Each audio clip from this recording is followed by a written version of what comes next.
Boa tarde, amigos. Agora me dei conta aqui que estava com o microfone mudo, então vamos repetir a introdução. Boa tarde a todos, é uma alegria muito grande estarmos aqui numa nova live e desta feita trazendo a nossa presença para um diálogo entre amigos que acabaram de se conhecer, o nosso César Santos, brasileiro radicado no Canadá, a quem saudamos com muita satisfação. Nós vamos conversar aqui, vamos trocar ideias sobre vários pontos de vista. César, muito boa tarde, seja bem-vindo, que bom, muito obrigado por aceitar a nossa entrevista. Eu que agradeço, Orson, muito boa tarde a todos que nos acompanham nesse momento. É uma alegria participar, e é uma alegria participar de um trabalho espírita. Sim, sem dúvida. Isso nos enche o coração de muita satisfação. César, conta para a gente, para as pessoas que estão chegando, as pessoas que estão acessando agora o nosso Face e estão se conectando conosco. Muitos não te conhecem, outros te conhecem. E conta para a gente, faz um resumo compacto aí da sua história, onde você nasceu, se você é espírita desde a infância, há quanto tempo está no Canadá. Fique à vontade. Olha, Orson, eu nasci em São Paulo, capital, mas cresci, fui educado no interior, na cidade de Catanduva, onde eu acabei descobrindo o espiritismo, né? Eu era adolescente, minha mãe e um primo me apresentaram a doutrina, eu li o livro Nosso Lar, e digamos que eu reconheci aquela parte do umbral. Foi rememorar algo vivido, digamos assim, né? Mas os conceitos, as noções espíritas, tudo que estava ali, eu reconheci no momento em que li, né? E a partir dali nós começamos a trabalhar na Mocidade Espírita, criamos um grupo e aos poucos nós nos envolvemos num trabalho que foi tomando uma forma muito grande. E eu participei em Catanduva da fundação da Sociedade Espírita Boa Nova, tínhamos uma creche, asilo, distribuidora com colegas, né, o Francisco Espírito Santo, o Ricardo Pinfield, Rubens Silvestre, Dr. Júlio Fornazari, pessoas que estão hoje ainda no movimento, que trabalham. O Ricardo é diretor da Candeia Distribuidora. Enfim, um grupo, nós éramos muito jovens e começamos um trabalho que foi tomando uma amplitude muito grande, né? E comecei a fazer palestra, eu tinha 16 anos. Mas num certo momento, cada um foi pegando um rumo, né, diferente. Entidades espíritas que ficam muito grandes, né, acabam depois se dividindo, que aliás era o que Allan Kardec recomendava. E finalmente, em 2006, eu acabei vindo para o Canadá.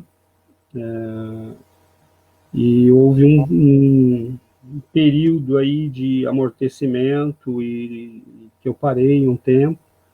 E, aliás, recomendo a todos que estiverem nos ouvindo, não façam jamais isso, sejam quais forem as circunstâncias, não parem jamais o trabalho espírita, porque eu me dei conta, num certo momento, que aquilo estava me fazendo muito mal, né? Nós não viemos a passeio para ir nesse mundo, e também quem tem o conhecimento que nós temos não tem o direito de ficar parado e guardar esse conhecimento consigo. Então, em 2012, nós tentamos começar um trabalho espírita, o pessoal estava muito ocupado, e agora, recentemente, há um ano e pouco, nós começamos com um grupo de amigos, fundamos o Centro Espírita Chico Xavier, aqui na cidade de Sherbrooke, com um grupo de colegas muito dedicados, né? Temos amigos, a Valquíria, a Alexandre, a Adriana, a Fernanda, enfim, a Genevieve, que é uma canadense, amiga nossa, que trabalha muito intensamente no grupo, e minha esposa Giovana, uma companheira de todas as horas. Então nós estamos Fábio, enfim, nós temos um grupo de pessoas que estão participando, e aí nós criamos, né, um grupo de estudos, temos a atividade mediúnica, temos o grupo de estudo mediúnico, temos um evangelho online, que nós fazemos com o pessoal daqui do Brasil, nos domingos, temos os estudos presenciais e online, e estamos acelerando, né? E eu comecei um canal no YouTube, com o objetivo de divulgar, não só em português, mas em francês também, porque eu estou aqui num lugar, o país é bilíngue, mas eu vivo numa região que fala muito francês. Então, o nosso objetivo agora é acelerar a divulgação na língua de Allan Kardec. Né? Então, eu jamais imaginei que leria o Livro dos Espíritos e o Evangelho segundo o Espiritismo e todas as obras dele na língua que ele escreveu, mas aqui, que ele me perdoe, em português fica muito mais bonito.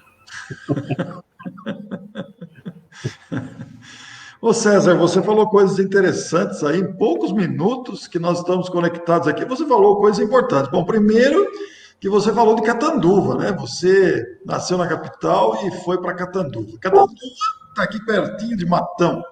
Eu morei em Catanduva, inclusive, né? E conhecemos todos esses vultos que você citou aí, o Francisco, o Ricardo, o Rubens e tantos outros da cidade de Catanduva mesmo, né? Temos um intenso intercâmbio por aqui com esses grupos que Catanduva tem as duas maiores distribuidoras de livros espíritas do país, né? E Catanduva que tem uma atuação, muitos centros espíritas em Catanduva, quer dizer, você começou aí por um detalhe muito importante. Fico muito contente de saber que você vem dessa nata aí, você vem desse nicho de amigos aí que trabalham ativamente, né? E agora, você estando no Canadá, você, bom, antes de ir para o Canadá, né, você falou que ficou um tempo amortecido, né? Um tempo distante, recomendando a todos nós que não nos afastemos. César, depois a gente fala do Canadá, mas antes, nós vamos falar dos grupos, eu vou te fazer algumas perguntas dos grupos, dos brasileiros que estão aí também, né? Mas, César, o que te leva a dar este conselho, esta recomendação para nós, para nunca nos afastarmos? O que te chegou, fez você chegar a essa conclusão? Olha, Orson, eu fico muito feliz com a tua questão, porque nós podemos falar de muita coisa, sim, mas eu acho que a experiência que vem do sofrimento, ela é muito importante. E eu devo e confesso publicamente, sem nenhum problema, que esse afastamento que eu tive da doutrina espírita me fez muito mal. Chega um momento em que tua vida começa a ficar realmente sem sentido, né? Você fala, mas o que é que está acontecendo, né? O que está me faltando? Por que não está bem? E nós sabemos que quando a gente tem um certo nível de conhecimento, eu cresci estudando o Espiritismo, falando de Espiritismo, vivendo o Espiritismo. Eu chegava no centro espírita, porque eu era diretor da creche, né? Funcionário da prefeitura alocado na creche, e nós tínhamos 150 crianças ali, e eu chegava segunda-feira de manhã às 7 e saía todo dia dali, 11 e meia da noite, porque nós tínhamos as atividades da creche, do centro e todas as atividades mais, né? E eu passava a semana dentro do centro espírita.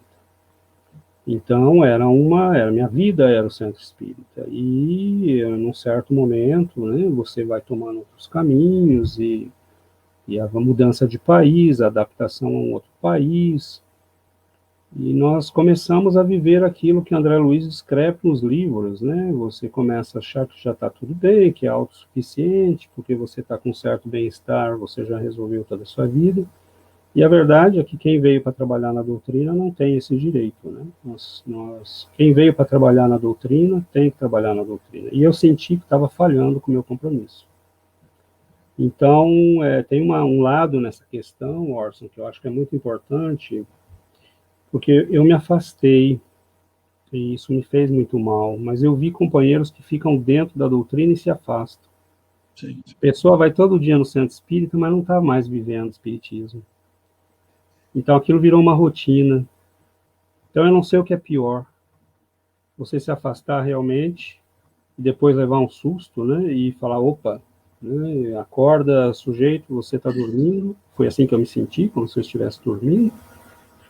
Mas eu vi companheiros que estão dentro da doutrina, mas estão dormindo, né? Se afastam de todos, não têm mais contato com ninguém, não participam do movimento espírita, criaram uma rotina que é uma repetição, é uma coisa que não tem...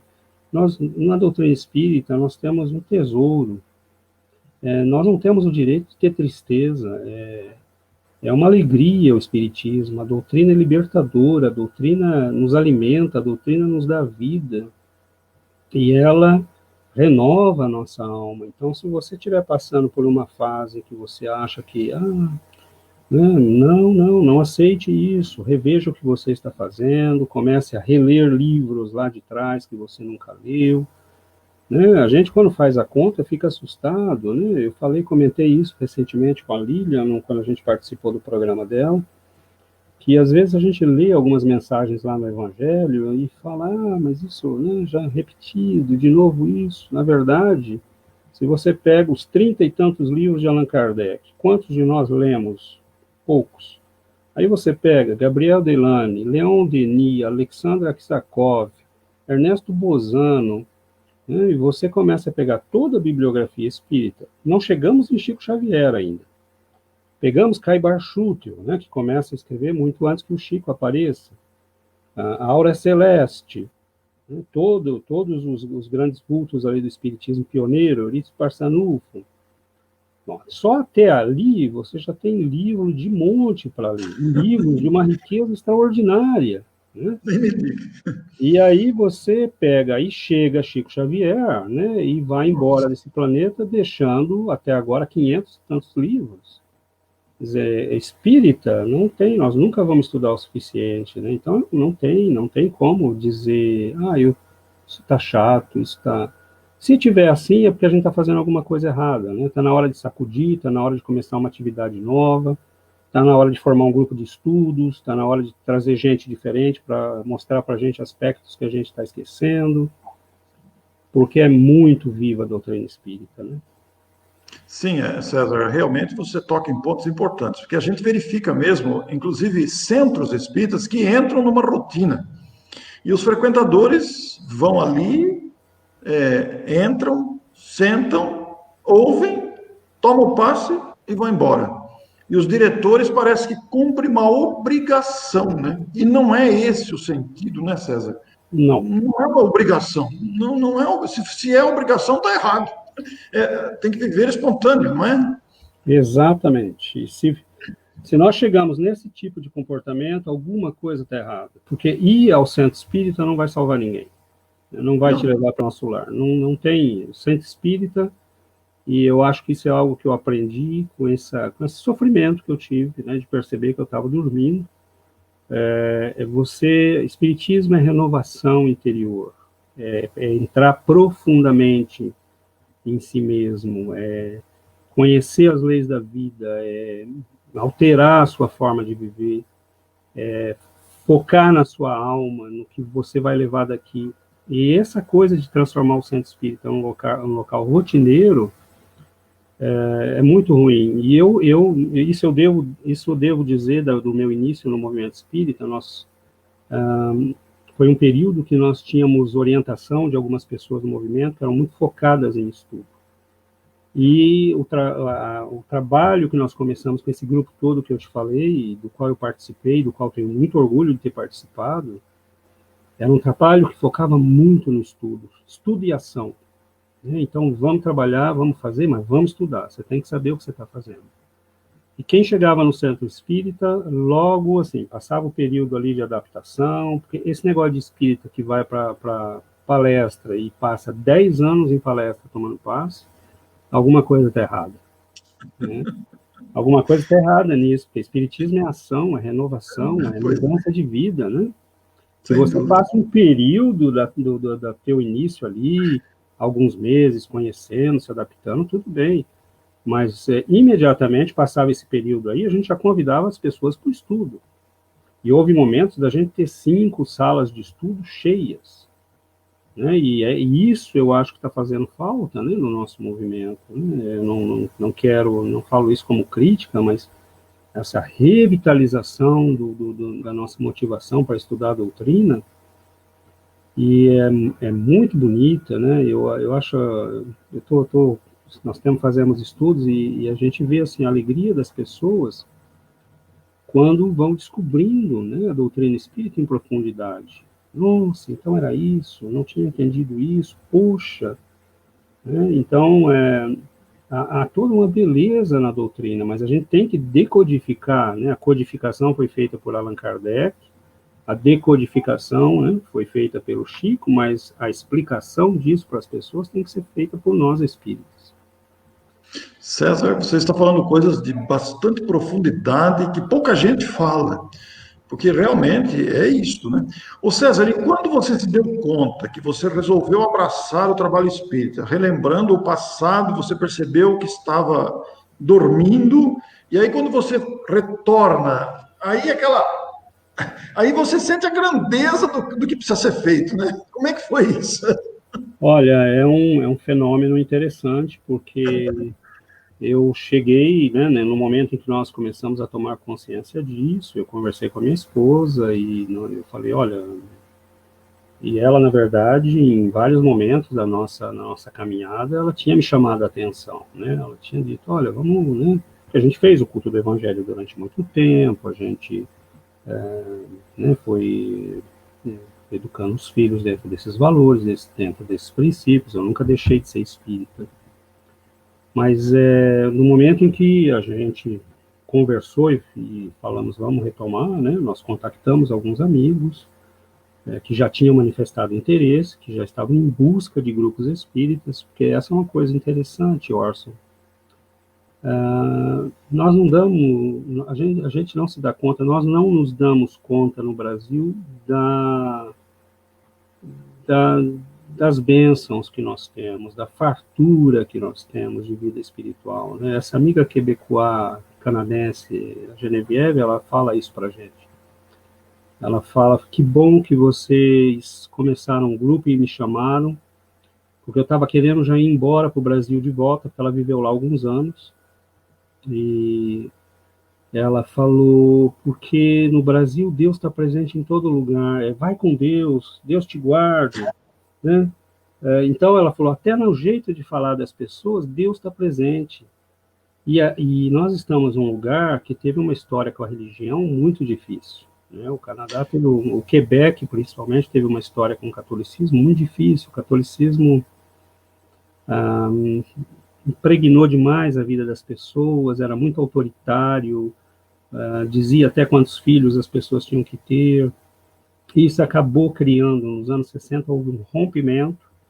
E hoje, se você entrar nas igrejas aqui, você vai ver só pessoas de muita idade, você não vê jovens, você não vê renovação, muitas igrejas estão sendo vendidas para virar restaurante, cinema, e você percebe que é um vazio espiritual no Canadá. Ô César, teve gente que chegou depois aqui e perguntou, fale novamente o nome da cidade, por favor, do Canadá. É Sherbrooke. Sherbrooke. Sherbrooke. Brook. Sherbrooke é uma cidade que fica mais ou menos a 1h30 de Montreal. Nós estamos aqui a 30, 40 minutos da fronteira com os Estados Unidos, com o estado do Vermont, e é uma cidade muito bonita, é uma cidade... A qualidade de vida no Canadá é muito bonita. Eles avançaram muito em aspectos que nós não avançamos, né? Quantos habitantes? Quantos habitantes tem a cidade? 160 mil habitantes. 60 mil? 160 mil. 160 mil. É a quinta maior cidade do Quebec, se eu não me engano. É uma cidade que ela tem 2 universidades, tem um college imenso, né, que tem 5, 6 mil alunos. Minha esposa, inclusive, é professora de matemática lá. Eu ensino química num outro college, numa cidade aqui perto. E você é professor, então? Eu sou professor de química, né? Me formei na Unesp em Araraquara, fiz um mestrado em Bauru, na Unesp de Bauru. E quando eu vim para cá, depois de uns 2 anos e meio, 3 anos aqui, eu já comecei na minha área de novo, né? Foi o tempo de aprender a língua, de aprender a cultura, porque é um lugar diferente, mas é um povo muito desenvolvido no aspecto social, cultural, econômico, mas espiritualmente houve um momento aqui que eu me senti num deserto espiritual. Puxa vida. E aí você se dá conta, né? Eu comecei a contactar pessoas aqui, há pessoas que estão no trabalho espírita aqui já tem uns 20 anos, né? Então você tem um grupo grande em Montreal, com o Nuno e o André, que é o grupo Justiça, Amor e Caridade. Você tem que fazer um trabalho muito bonito, pioneiro. Você tem em Montreal o grupo da Márcia e do Yvon, que são dois pioneiros também na cidade de Quebec. São todos brasileiros esses nomes que você São está citando. brasileiros, a Márcia é brasileira, o Yvon é canadense, eles são marido e mulher. Em Montreal nós temos o Nuno e a esposa dele, e temos o André e a esposa também, que se reuniam em casa, começaram a fazer no subsolo da casa, né? E como muitos também nos Estados Unidos, nós vemos a mesma história em muitos grupos espíritas dos Estados Unidos, né? O pessoal se reúne, começa no subsolo de alguém, depois vai trabalhando, conseguem ter uma sede, que é o processo em que nós estamos, né? Já em busca de uma sede, de um lugar fixo, nós temos todo um projeto de trabalho que está sendo desenvolvido pelo grupo, e é um trabalho difícil, no sentido que você tem, como eles tiveram muita dificuldade com a religião, eu já tive casos assim, de estar falando com uma pessoa, você citar Jesus, a pessoa vira as costas e ir embora. Né? Então, eles confundem Jesus com o catolicismo. Sim, E eu sim. acho que nesse aspecto a doutrina espírita pode ser maravilhosa, porque nós podemos mostrar que o catolicismo é um aspecto importante do cristianismo, né? Mas não é necessariamente verdade que os dois são a mesma coisa, né? Muito E importante, César. Eu vi no seu canal de YouTube, que, aliás, depois nós vamos colocar aqui na descrição quando subir para o YouTube, no meu canal, nós vamos pôr a descrição para as pessoas localizarem o seu canal também, né? Eu vi que você tem palestras em francês, falando do espiritismo, né? Eu não sei francês, mas eu acho bonito, gosto. Quando eu estava na escola, até aprendi francês, cheguei até a tirar 10 de francês, mas hoje eu não sei mais nada de francês. Mas eu vi você falando francês. Você aprendeu o francês aí? E o inglês também? Ou você já foi com a língua? Como é que foi? olha, as tuas questões são muito bacanas, porque o inglês eu aprendi por causa do mestrado, né? Eu sempre fui muito autodidata, embora tenha feito curso universitário e tudo, eu sempre Sim. aprendi muito por decisão própria, né? E o inglês foi assim, eu tive aula algum tempo em escola, mas não me encaixava naquele formato. Eu estava me preparando para passar o exame porque por processo de imigração tem um exame de língua que você tem que fazer, e aí eu descobri que tinha um exame em francês, né? E eu falei, poxa vida, né? Aí eu lembrei que quando eu tinha em torno de 20 anos, eu comecei a estudar francês por conta própria. Eu comprava aqueles fascículos, né? O C'est Facile da editora Globo, e eu estudava, mas as pessoas me perguntavam, mas por que você estuda isso, né? E eu não sabia nem que existia Quebec e Canadá, né? E mal sabia, né? Porque aí, quando foi para prestar o vestibular para a Unesp, eu escolhi, acho que deve ter tido meia dúzia de alunos que escolheu passar o exame não em inglês, mas em francês. Eu passei em francês. Que legal. E não, nunca imaginei, né? Sair do país e vir morar no Quebec. E aí, quando chegou o processo de imigração, eu comecei a estudar para valer a língua, né? Mas eu vim aprender aqui mesmo, para valer. Foi aqui que eu aprendi. Eu lia um pouco em francês, né? Quando eu cheguei aqui, falava o básico. E aí os 2, 3 primeiros anos foram realmente de aprendizagem do francês. E é Você fala. óbvio, né, que a gente sempre faz errinhos, porque é normal, né? Tem muita coisa que é masculino em francês e é feminino em português e vice-versa, então às vezes você troca. Confunde, né? Mensagem, por exemplo, né? Aqui você diz o mensagem, né? E em português é a mensagem, né? Então essas coisas às vezes embolam um pouco a cabeça, mas Mas eu você comecei fala a falar em francês. francês. Eu vi nas suas palestras lá você falando fluentemente o francês, temas espíritas em francês, você fala fluentemente, né? Sim, eu trabalho em francês, né? Eu dou aula em francês, então isso ajuda muito, porque aos poucos Poxa, você vai pegando, né? que bacana. Então eu dou aula em francês e cada área que você vai trabalhar tem o seu vocabulário, né? Então eu tive que aprender o vocabulário da química e da ciência em francês. Poxa, que desafio. Exato, e aí o vocabulário espírita, né, parece Pois é. é outro vocabulário também, né, porque você tem Sim, que sim. falar, pronunciar do jeito certo. Mas eu comecei o canal porque a intenção nossa aqui, a intenção do grupo, é lógico que é estar em contato com todos os brasileiros que querem, né, estudar com a gente, trabalhar com a gente, fazer, mas é levar o espiritismo para a América do Norte, para os francofônicos, né, para que eles tenham acesso à doutrina espírita E eu vejo esse como um momento muito especial por tudo que nós estamos passando nesse momento, por conta dessa pandemia, as pessoas estão muito assustadas, você vê que há muito questionamento, o contato humano e a espiritualidade passaram a ter uma importância muito grande, coisa que às vezes a gente percebe não havia, né? Tudo a gente deixa para depois, tudo a gente deixa para amanhã, e nós notamos que há a cada vez mais uma abertura muito grande para a espiritualidade, né? Para o estudo, para o conhecimento. E a nossa intenção é acelerar o canal em francês, mas logo começar também a oferecer estudos em francês, em linha, né? Online. César, eu fico pensando no trabalho que aguarda vocês aí, porque é um trabalho gigantesco, porque aqui no Brasil está tudo facilitado, está tudo disseminado e há uma consciência nacional, né?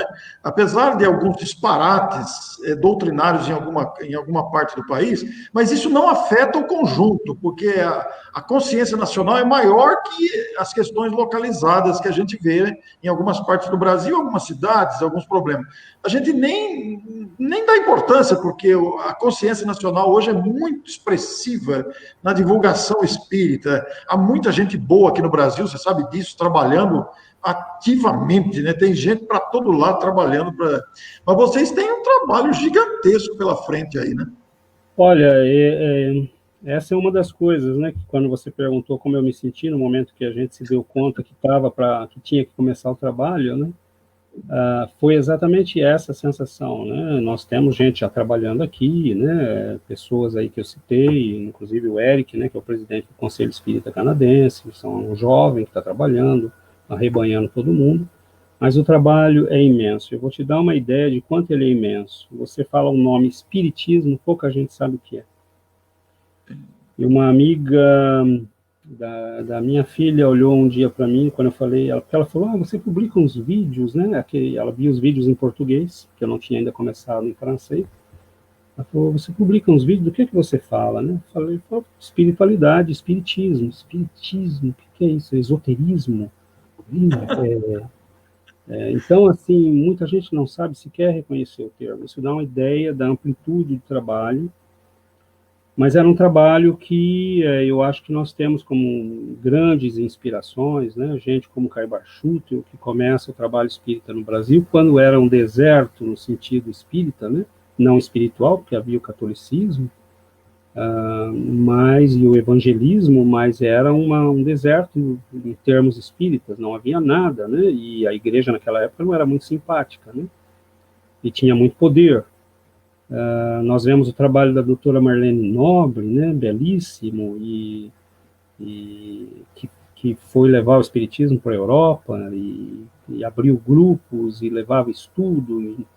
Então, eu acho que esses grandes vultos, eles querem, né, que nós comecemos a levar a mensagem, né? Precisa sair do Brasil, mas tem que vir para cá no formato do Brasil. Eu tenho um pouco de dificuldade quando as pessoas me dizem, esse foi um dilema que nós vivemos no início, mas já foi superado, nós já todos entendemos, né? As pessoas não fazem por mal, mas como falar de Jesus num lugar que tem tanta, né, dificuldade com... Eu falei, não, eles não conhecem Jesus, né? Eles não conhecem o Jesus que nós conhecemos. Não conhecem o Jesus amor, eles não conhecem um Jesus libertador, eles não conhecem um Jesus que transforma a tua vida, que te liberta. O Jesus apresentado nas obras de Chico Xavier, nas obras da codificação, eles não conhecem esse Jesus. E é desse que nós temos que falar. Então, eu acho que nós não temos que fazer adaptações. Tem que apresentar. Ô César, eu tive a oportunidade de entrevistar duas pessoas, duas entrevistas, foram duas lives diferentes, e sobre ângulos diferentes, falando sobre o poder da internet, o uso da internet na difusão do espiritismo, né? E um deles, eu perguntei para os dois, disse que não está longe, isso vai facilitar o trabalho de vocês. Você já deve saber isso mais do que eu. Não está longe o momento em que, por exemplo, nós estamos aqui falando em português, eu e você, e alguém lá na China ou na Índia, sei lá onde, acessa essa transmissão ao vivo e vai ter um botãozinho lá, um aplicativo que já transfere para o idioma dele, já traduz para o idioma dele. Diz que não está longe isso, né? Diz que está mais perto do que a gente imagina, né? Já vi até Já publicidade de aplicativos, né, desse tipo, que eu ainda não tive a oportunidade de explorar, mas eu acho que não está longe, e isso vai ajudar em muito trabalho. Mas há um trabalho imenso, Orson, a ser feito, que é o trabalho de traduzir os livros espíritas. Por exemplo, nós não precisamos traduzir a codificação, nem os livros de base, porque já estão todos os livros de Gabriel Delane, Leon Denis, Allan Kardec, Bozano, todos esses já estão traduzidos em francês, já são escritos alguns, né? Como Allan Kardec, Leon Denis, Gabriel Delane, já foram escritos em francês. Mas eu já vi traduções dos livros de Bozano, Akisakov, todos eles. E algumas traduções de livros brasileiros, mas nós precisaríamos, né? Kai Barchuter foi pioneiro nesse sentido com a Revista Internacional de Espiritismo.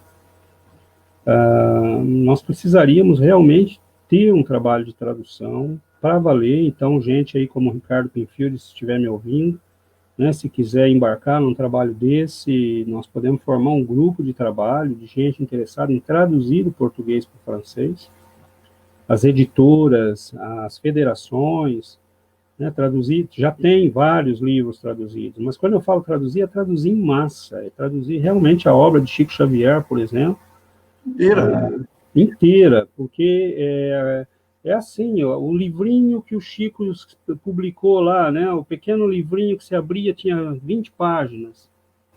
É perfeito, né? Perfeito, porque Emmanuel e Chico já viram que nós íamos viver numa era que a gente não ia ter tempo para ler, nós íamos ter uma quantidade de informação imensa e a gente precisa das coisas condensadas. Então, você pega esses livrinhos, são perfeitos, né? A gente poderia traduzir tudo isso. Então, há um trabalho para ser feito, e só para completar isso que você falou do aplicativo, quando nós tivermos isso, isso vai facilitar muito, a tradução de livros precisa ser feita, mas nós precisamos ensinar o povo do norte do planeta a fazer espiritismo como no Brasil. Eles precisam entender a doçura, a beleza, a generosidade, a grandeza, né, dos exemplos cristãos. Nós não podemos fazer espiritismo sem Jesus. E esse é o grande foco do espiritismo no Brasil. Nós não podemos fazer espiritismo sem Jesus. Então, essas adaptações são perigosas se a gente fizer o contrário disso. Ô César, eu vi um comentário seu numa live que você fez com a Lívia Dorama. Eu achei aquilo fantástico, rapaz. Você falou sobre os livros com letras grandes, mensagens curtinhas, e as editoras faziam aqueles livros, e você achava, pô, o que a editora está querendo com isso? Está querendo ganhar dinheiro? Fazer livro com mensagem pequenininha assim, e aquelas mensagens, para que fazer livro com essas mensagens curtinhas? César, conta isso para nós, quem está nos ouvindo aqui, que aquela sua foi preciosa. Mas... a gente aprende com os erros, né? E paga a língua. Principalmente quando você fala, pensa em tudo que você for falar que diz respeito a Chico Xavier e a esses grandes mestres, né, da doutrina. Pense muito bem no que você vai falar, porque você pode pagar a língua.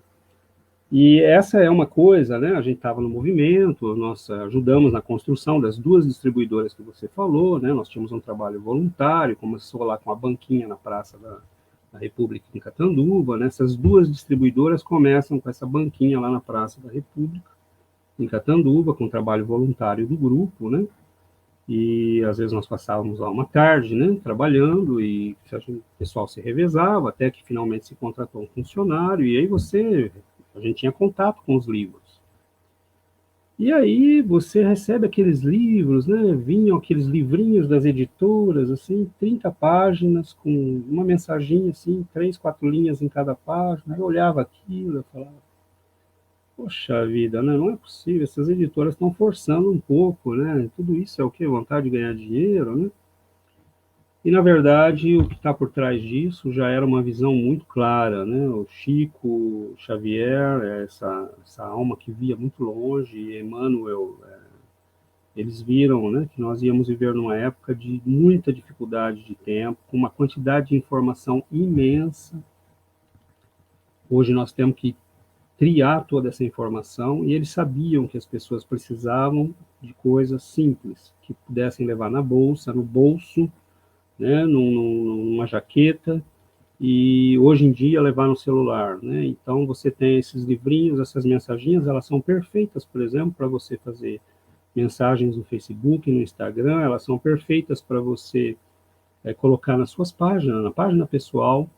Elas são pequenas, elas são resumidas, e para quem estuda, se prestar atenção, elas têm uma quantidade de informação imensa, porque Emmanuel é um grande mestre, né, da espiritualidade. Ele é um grande mestre. E ele foi capaz de resumir, de desidratar a informação e colocá-la em frases que são fantásticas, porque você tem frases de Emmanuel que eu tive assim o cuidado de pegar junto com a minha esposa ou no grupo de estudo, e você pode passar meia hora numa frase, estudando aquela frase, analisando aquela frase, e você vai achar uma imensidão, porque são mentores que são capazes de condensar em poucas palavras uma quantidade imensa de informação. Então, para a era da informática, eles viram isso com muita clareza, né? Que nós estaríamos vivendo numa época em que nós precisaríamos ter informação desidratada, condensada. E eu tinha a ilusão de que isso era uma coisa boba, né?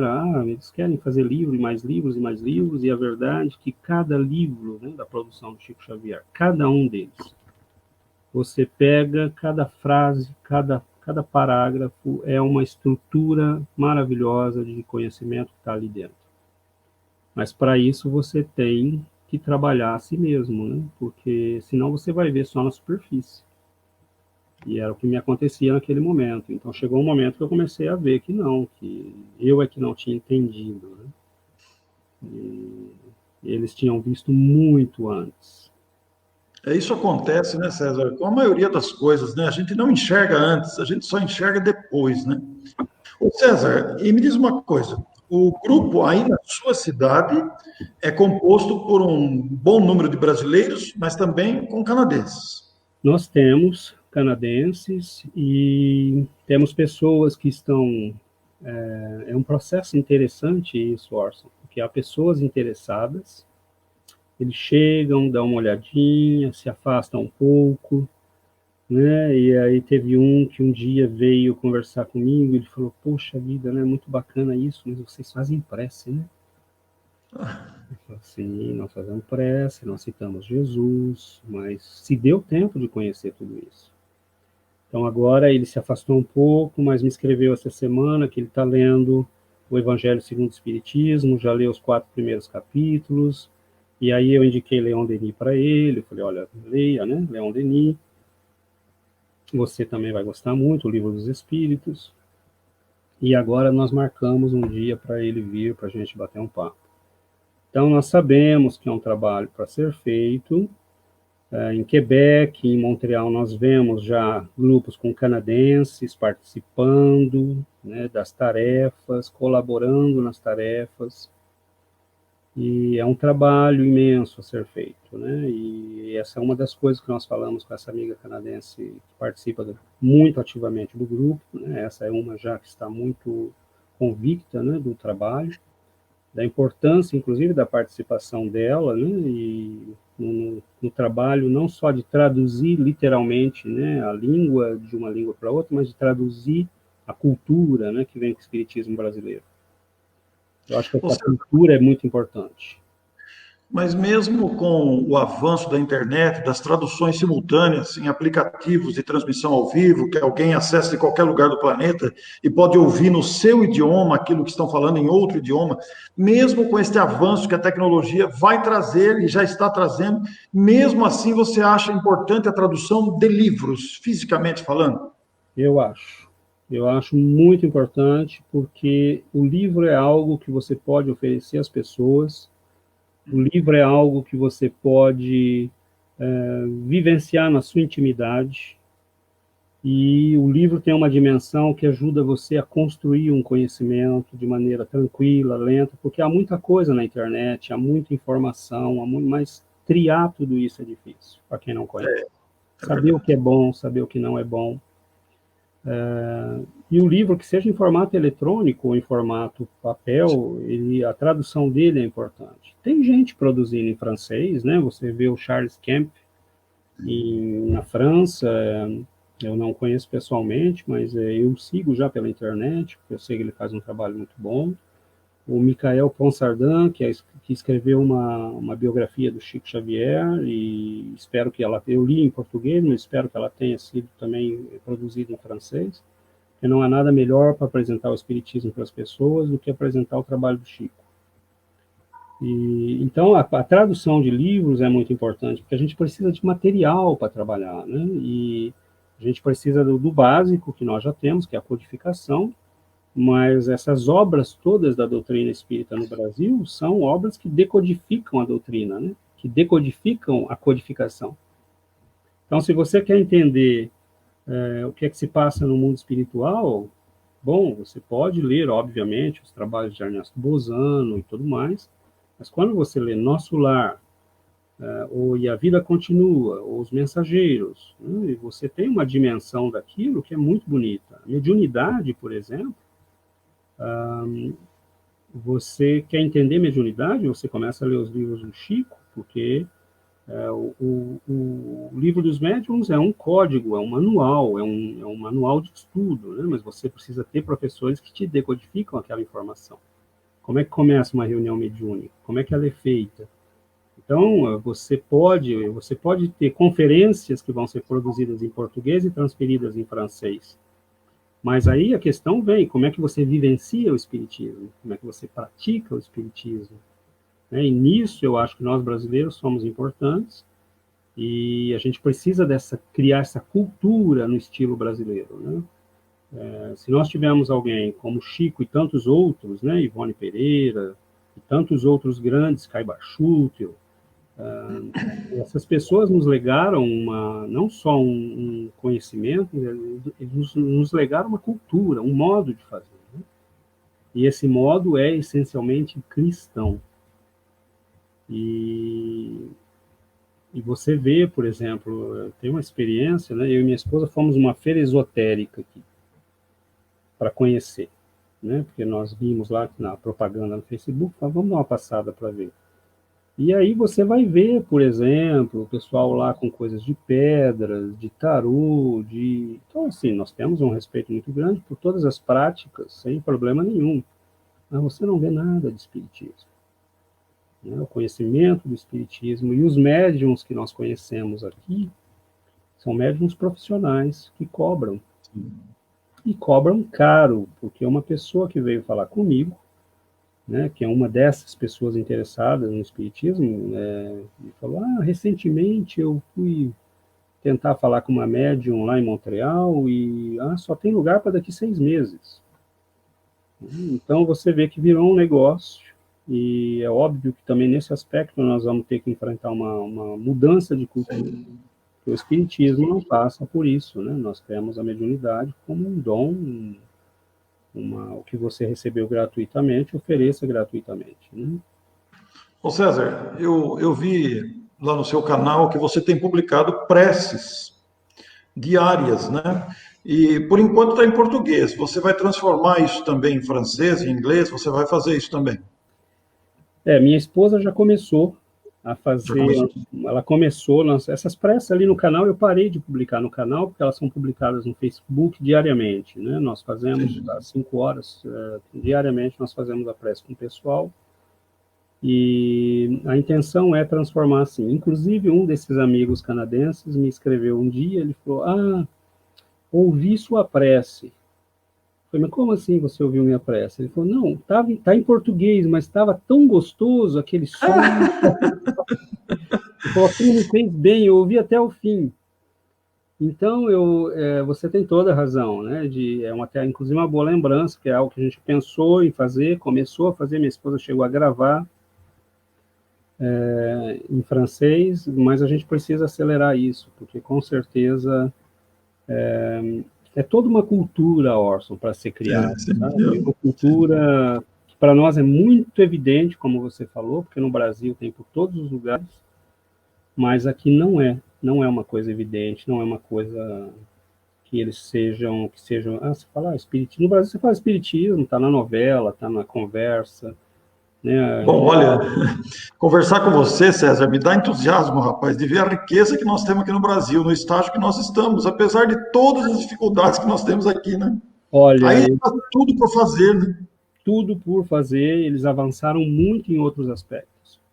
Avançaram muito, né? Posso te dizer que é uma sociedade muito avançada, muito organizada, mas eu vou te dizer que você pode ser avançado quanto você quiser, você vê que as pessoas estão deprimidas, a quantidade de medicamentos é muito grande, a medicina na área da psicologia, da psiquiatria, passa realmente por internação e remédio, e eles não têm essa riqueza, esse patrimônio que nós temos de conhecimento espiritual, esse acesso a coisas simples, Orson, como uma prece, água fluida e paz, e uma palestra espírita, né? Você não tem acesso a isso, porque não é todo mundo que conhece, sabe disso.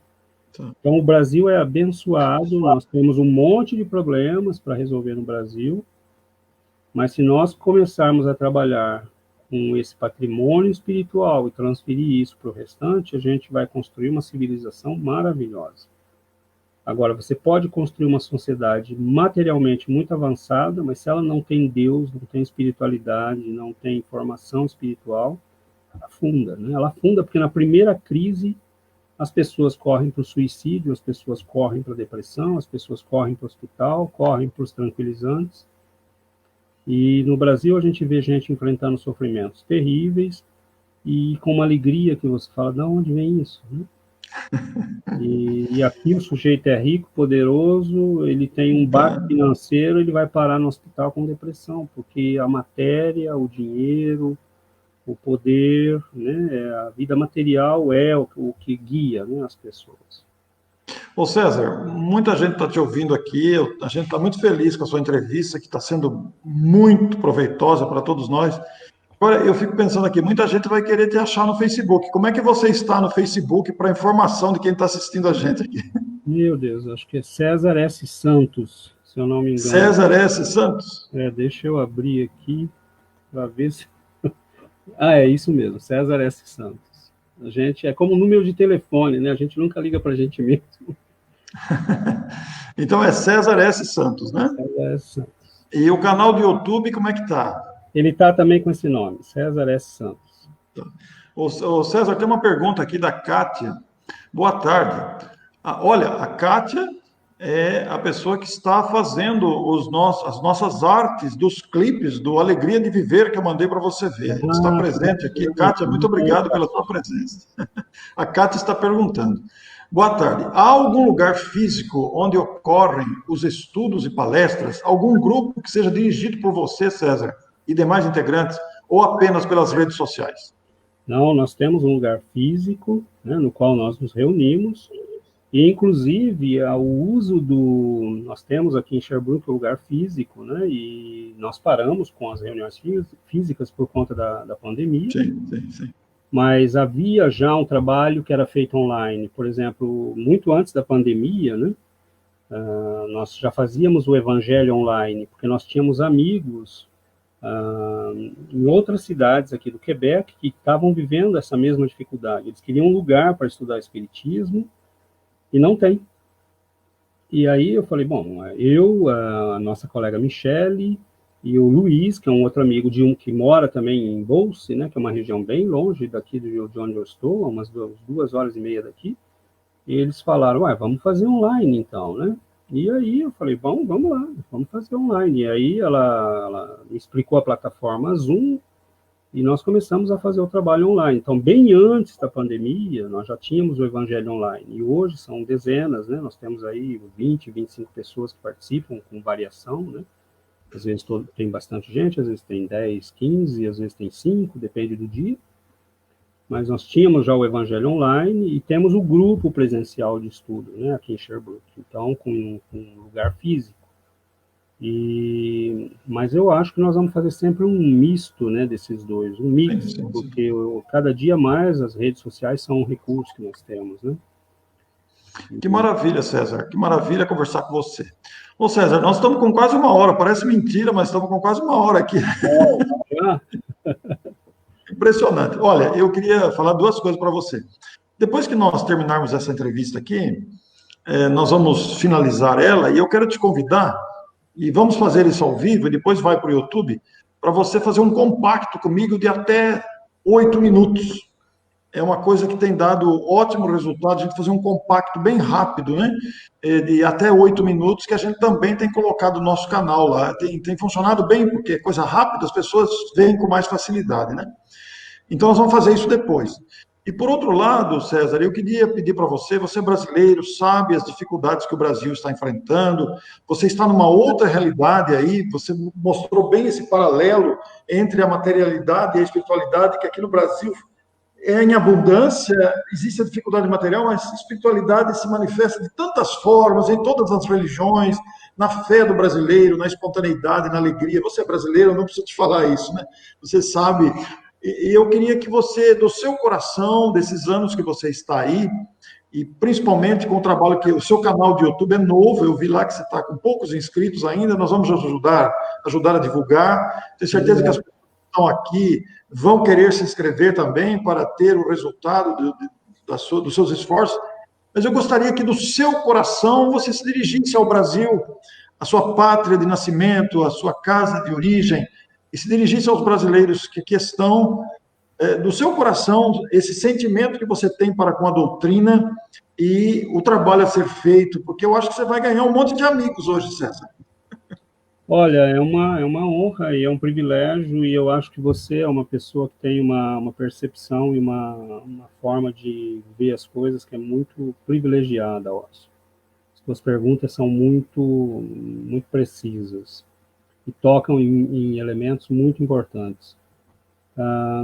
Eu diria que o Brasil, e eu saí do Brasil numa fase que eu estava muito descontente, muito frustrado, eu estava muito triste com a situação no Brasil, né? Em 2006 eu estava muito frustrado, eu queria mudar, eu queria ver coisas novas.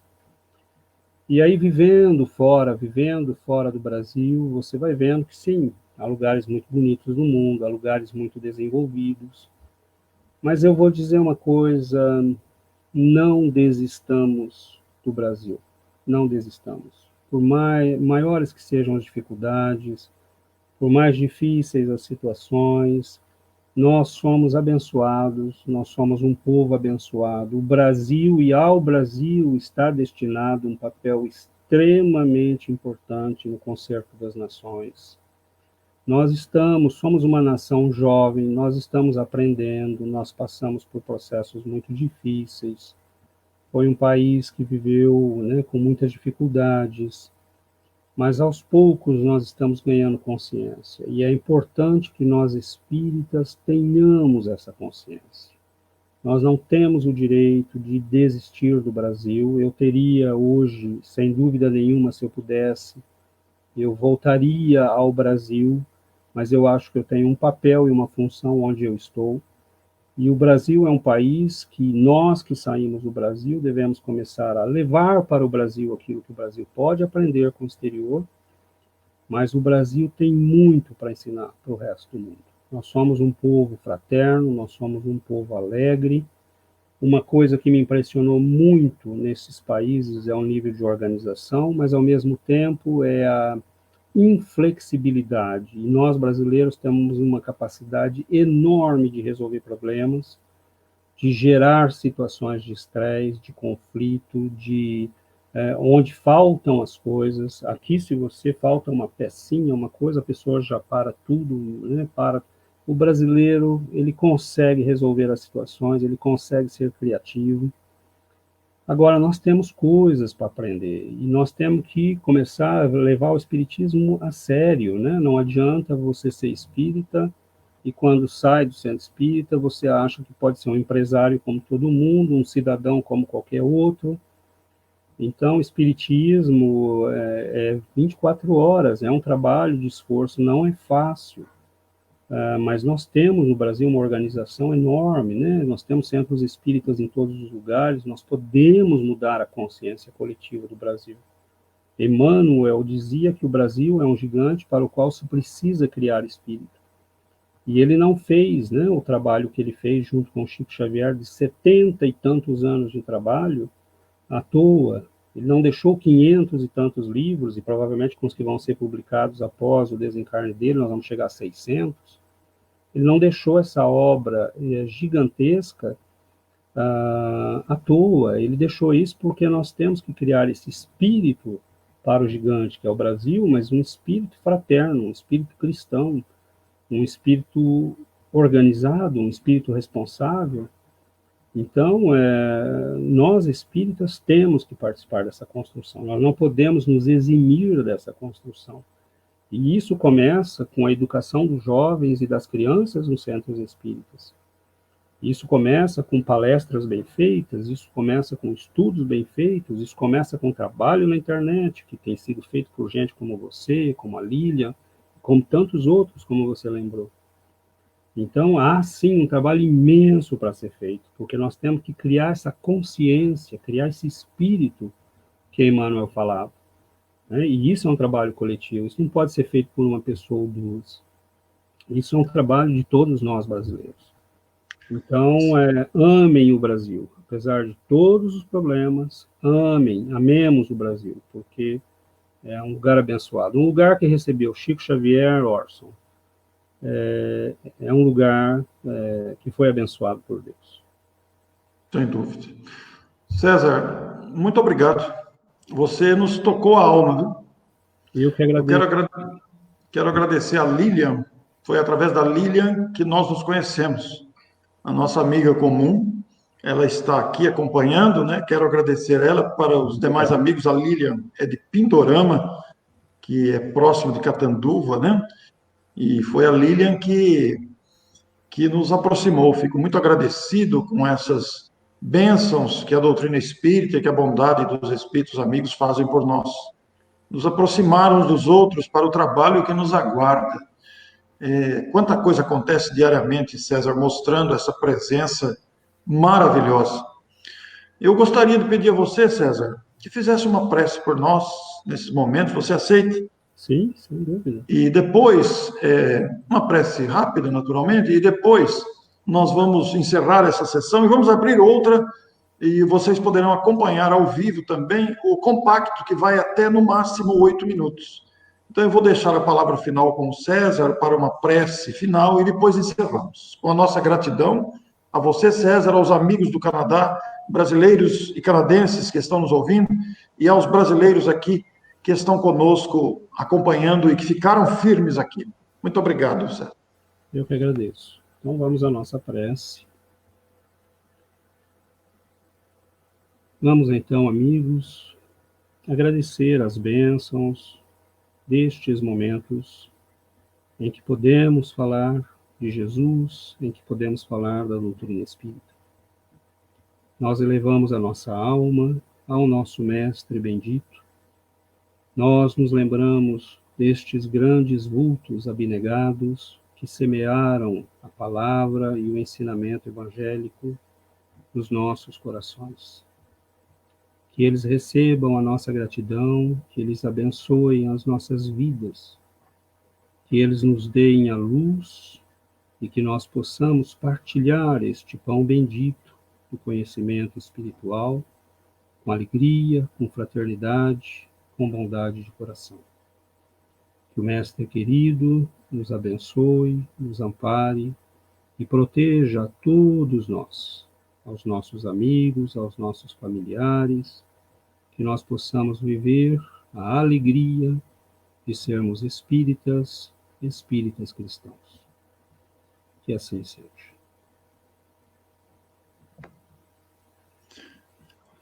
Muito obrigado a vocês todos. Muito obrigado por essa oportunidade tão valiosa, tão estimuladora, conclamando-nos a essa perseverança. Que Deus abençoe a todos. Eu vou então interromper a gravação, a transmissão ao vivo, e faremos uma nova gravação, uma nova transmissão ao vivo. E para a gente não perder tempo, porque até o César tem outro compromisso, daqui a pouco nós vamos ser bem rápidos, a transmissão vai ocorrer apenas na minha página, onde eu estou com a camisa azul, tá? Esse compartilhamento sempre toma alguns minutos, alguns segundos a mais. Então, eu tenho duas páginas, camisa vinho e camisa azul. Então, vai ser feito apenas na página da camisa azul. Muito obrigado a vocês e até já. Muito boa tarde.